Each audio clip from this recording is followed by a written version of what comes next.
I'd love to stick with this explorers topic for a second and go back to something you said earlier, AJ. You were talking about helping your students find comfort in the exploration.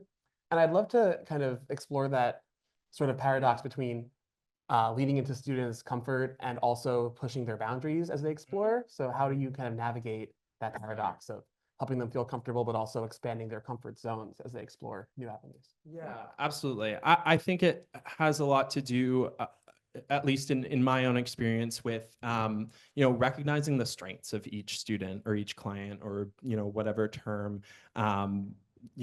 we might use for different people in our programs. I feel like it's really about like seeing those moments where they're shining and really focusing in on those and saying like, wow, it is so amazing the way that you're contributing to this, the way that you're holding that shaker up high and you're just keeping on going, no matter what, you're not stopping. And how can we take that moment, that moment of joy, that moment where you're feeling your most confident, and be able to kind of transition it slightly. I might do it through like introducing like just a very slight variation on what they're already doing, what they're already feeling comfortable contributing, and see if we're willing to kind of go that way, go that direction. If that doesn't work, that's okay. We can go another way, just kind of, exploring a space of comfort isn't necessarily like you're pointing out, giving the opportunity to have those moments of discomfort and feel safe in that environment riding it, while also I think facilitating just kind of that ebb and flow as it's shifting, being more open and maximizing on those moments. And then also, when it feels like too much, maybe we're a little overstimulated, maybe it's just a lot, being able to kind of slide back into that a little bit more gradually. And then when we're ready again, feeling that space of stasis, we can flow into a new zone, and just kind of, bopping around, bipping and bopping. Love a good bip and bop.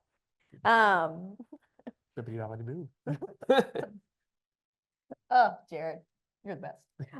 Okay, I have a question for Dr. Wiles about citizen musicianship, and I guess for the panel at large, because I think that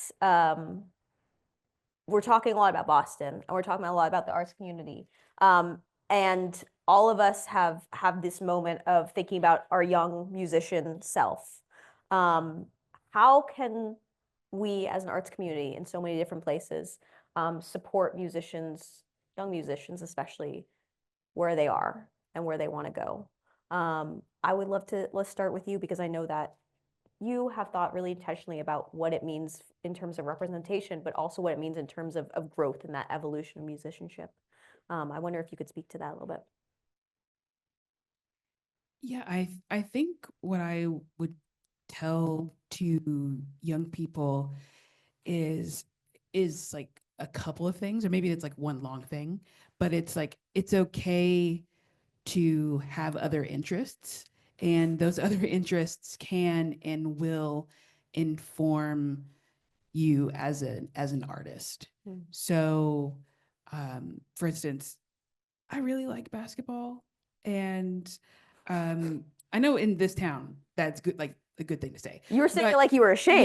Yeah, but I'm not. I know, for sure. It just depends on which team you're supporting. Well, Yeah, we should talk about this really quickly. But I think a lot of young people, especially who are kind of following a really performance oriented musical pathway, can get sucked into this idea that they can't have other interests. And so they get kind of like siloed into a thing. And like, I remember being in music school, being a young person, and asking people if they liked other things, and they're like, no, I only like to practice. Just like, well, Time for everything. yeah.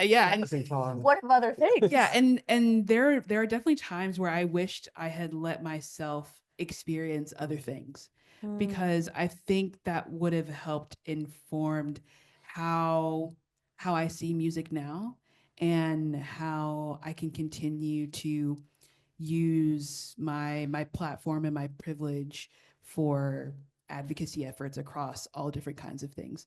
I think we're in a moment now, or have been in a moment for a while now, where we're seeing people who are in other spaces. I'll go again to the athlete example, but you see athletes like advocating for social movements. And I think artists now, because we're seeing other people do that, we feel like we can in a more public way, like our institutions can stand up for social justice movements. And so I would say that it's good to explore and to have other interests, and it will, in a positive way, impact what you do in the practice room and what you explore and how you play that concerto. Yeah, absolutely. I remember actually when I was at Berkeley, and I was finishing up, and there was this stupid senior seminar, and a musician who is very famous and won't go unnamed.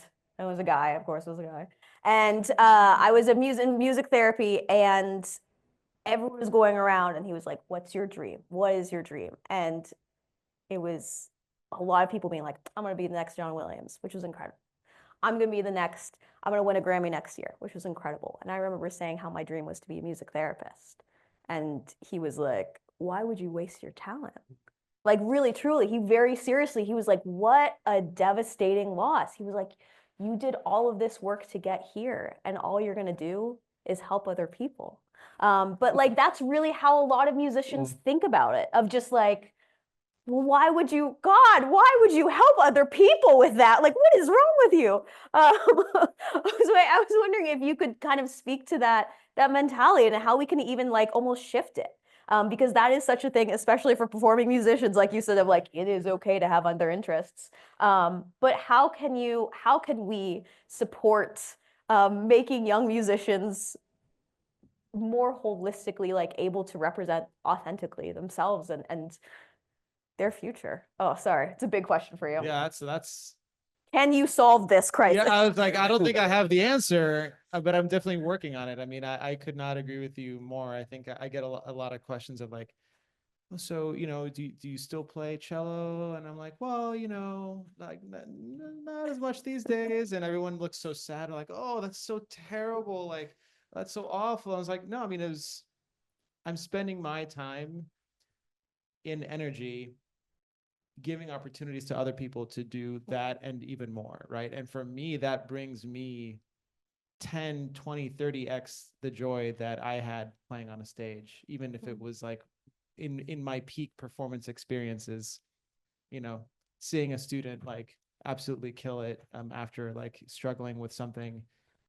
There's just nothing like that in the world for me. And so that's a good question. I think I think it's incumbent upon us now that I'm in a position of responsibility to curate those experiences for students and for this next generation, to have it not be like it was when I grew up, which Siad was saying, like 100% being in a bubble of a university, or conservatory, where that was the prevailing attitude. It's like, you're wasting your time doing other things instead of practicing more. When in reality, like all sorts of studies now show that like that's actually the complete, it's not the complete opposite tactic that people should be taking, but the more that you generalize, like I think there was a statistic about Nobel Prize winners. Don't you think it's kind of weird that the Nobel Prize winners of like God knows how many decades, they all speak like 10 languages. They have like 8 different specialties. They do all these different things. They didn't just do the one thing that got them the Nobel Prize, right? And so for me, fighting against that, for me, that what it says is that you're not smart enough, you're not capable enough to do more than one thing, right? And that, once I started thinking about it that way, then it really, really started to kind of irk me inside. And so, in our program, we have students, as it past several years that I've been at STEP.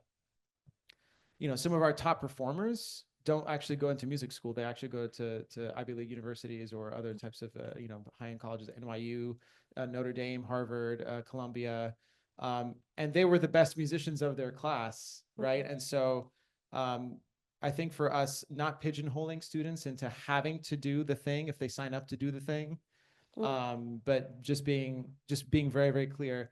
This is a vehicle for you, and you can take this wherever you want to take it, and it will improve your quality of life. But we support you in whatever you do, right? Like that just saying that out loud is apparently revolutionary in the classical music education world.